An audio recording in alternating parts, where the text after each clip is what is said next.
At first, Ada saw him as an uncle, someone who could be trusted.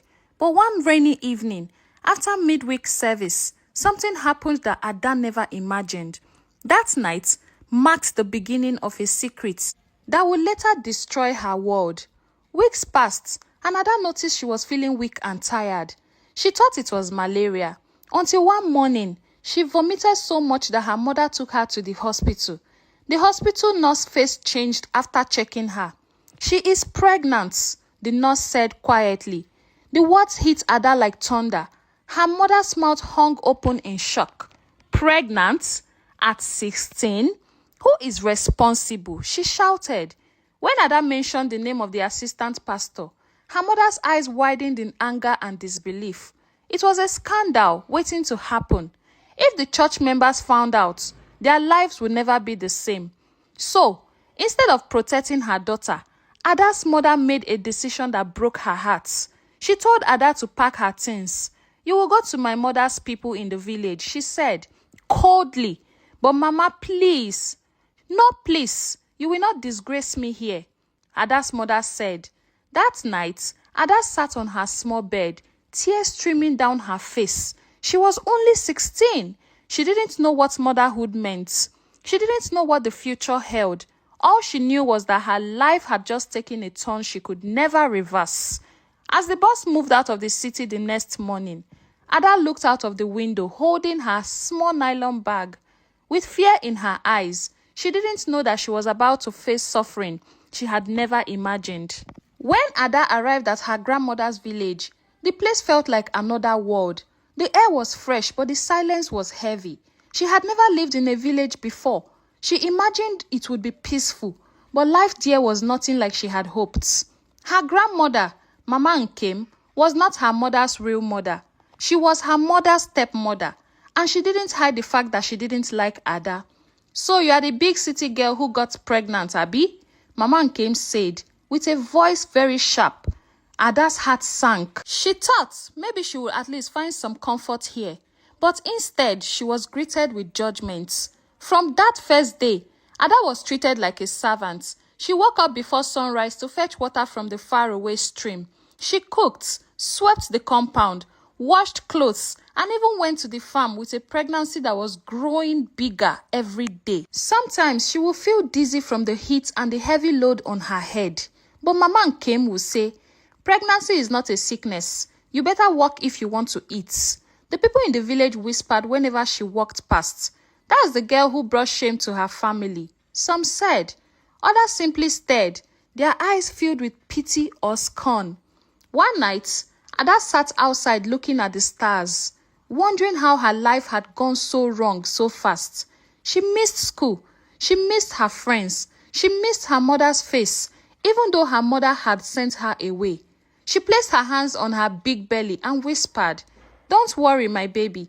I will protect you." But she didn't know that protecting her baby would mean enduring things that she never thought she could endure.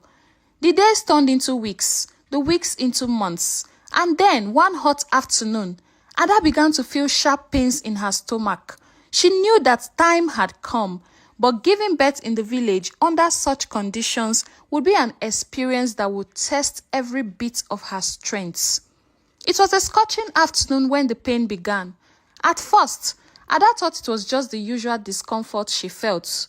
But within minutes, the pain became stronger, sharper, and more frequent. She was alone in the small mud kitchen pounding yam for Mama Nkem when the pounding stick suddenly slipped from her hands. She bent over, holding her stomach. "Ah!" Ada cried out. Mama Nkem rushed in, frowning. "What is it?" she asked. "I think the baby is coming," Ada said, sweat rolling down her face. Without showing much concern, Mama Nkem said, "Let's go. We must walk to the midwife's house before it gets worse." Ada could barely stand, but she followed. Each step on the dusty road felt like walking through fire. Villagers stopped to stare as she held her stomach and groaned in pain.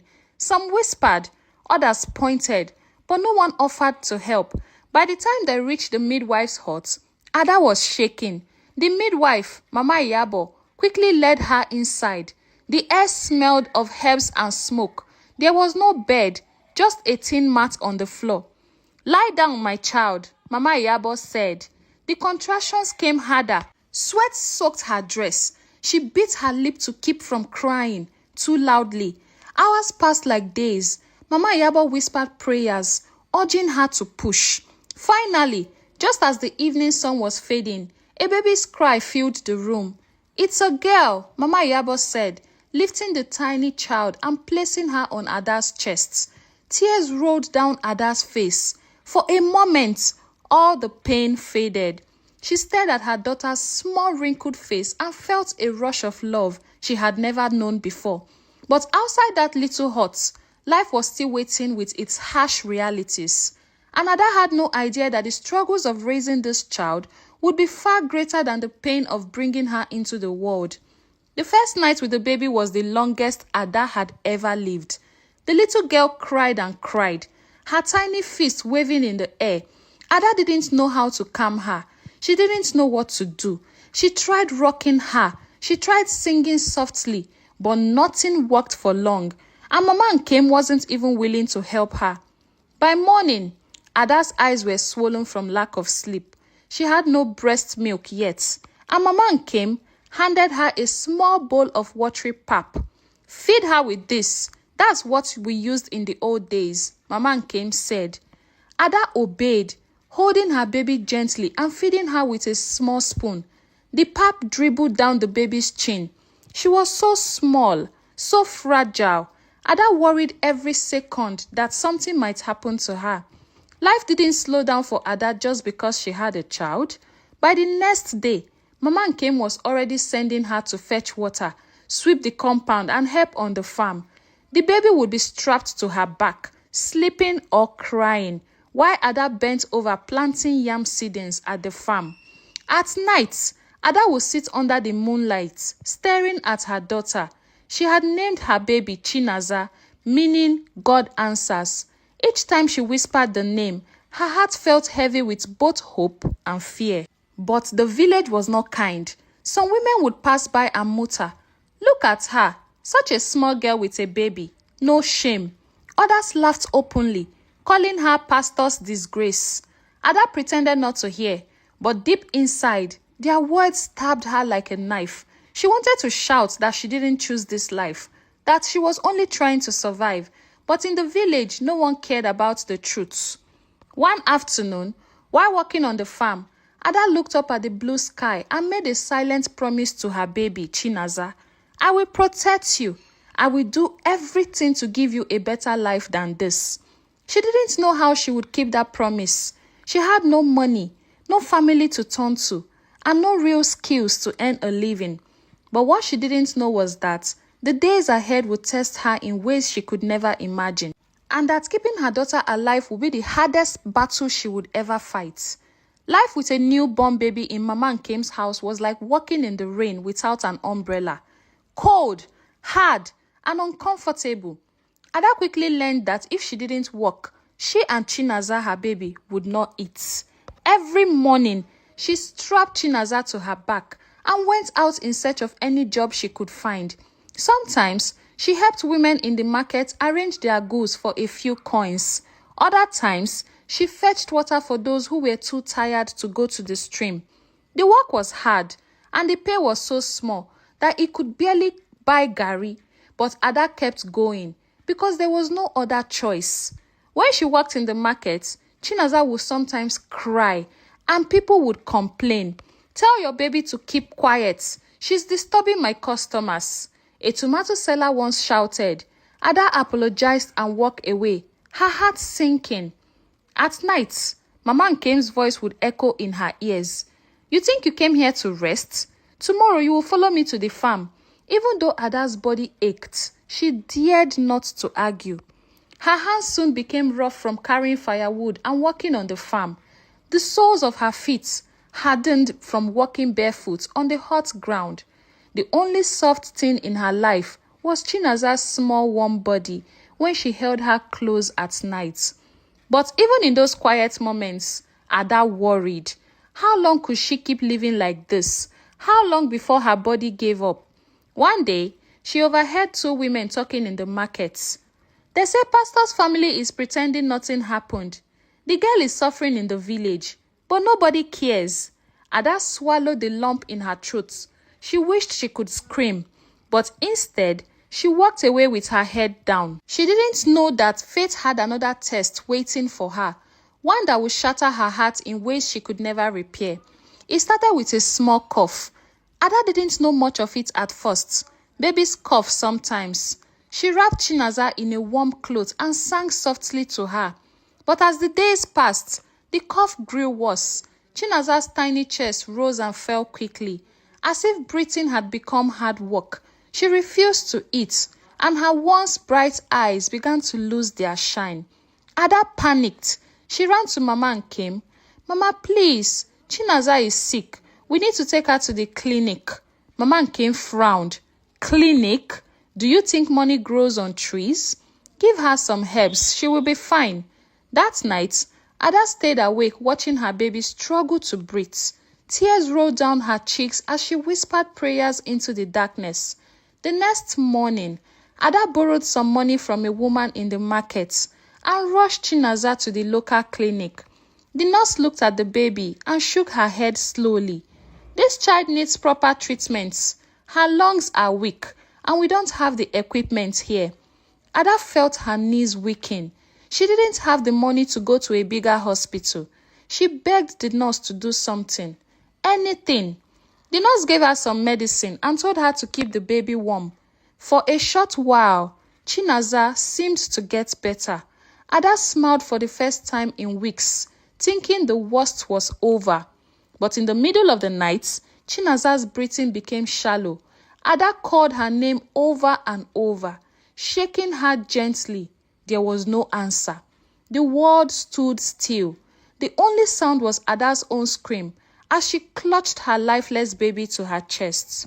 In that moment, Ada felt as though the earth had swallowed all the light in her life, but she didn't know that her greatest battle was still ahead, learning how to live with the pain. The morning of the burial was cold and cloudy, as if the sky itself felt Ada's pain. Chinaza's little body was wrapped in a small white cloth, the kind used for newborn blessings. Only this time, it was for goodbye. The women in Mama Nkem's compound stood around, whispering to each other. Some pitied Ada, while others blamed her. If she had stayed at home with her parents, maybe the baby would still be alive, one woman said. Another shook her head. At 17, what does she know about being a mother? Ada heard them, but their words passed through her like wind. She could only stare at the white clothes in her arms. The burial ground was a small patch of earth at the edge of the village. No coffin, no ceremony, just a shallow grave dug by two young men. Ada knelt beside it, her tears soaking the clothes. "My baby, my Chinaza, I'm so sorry," she whispered, her voice breaking.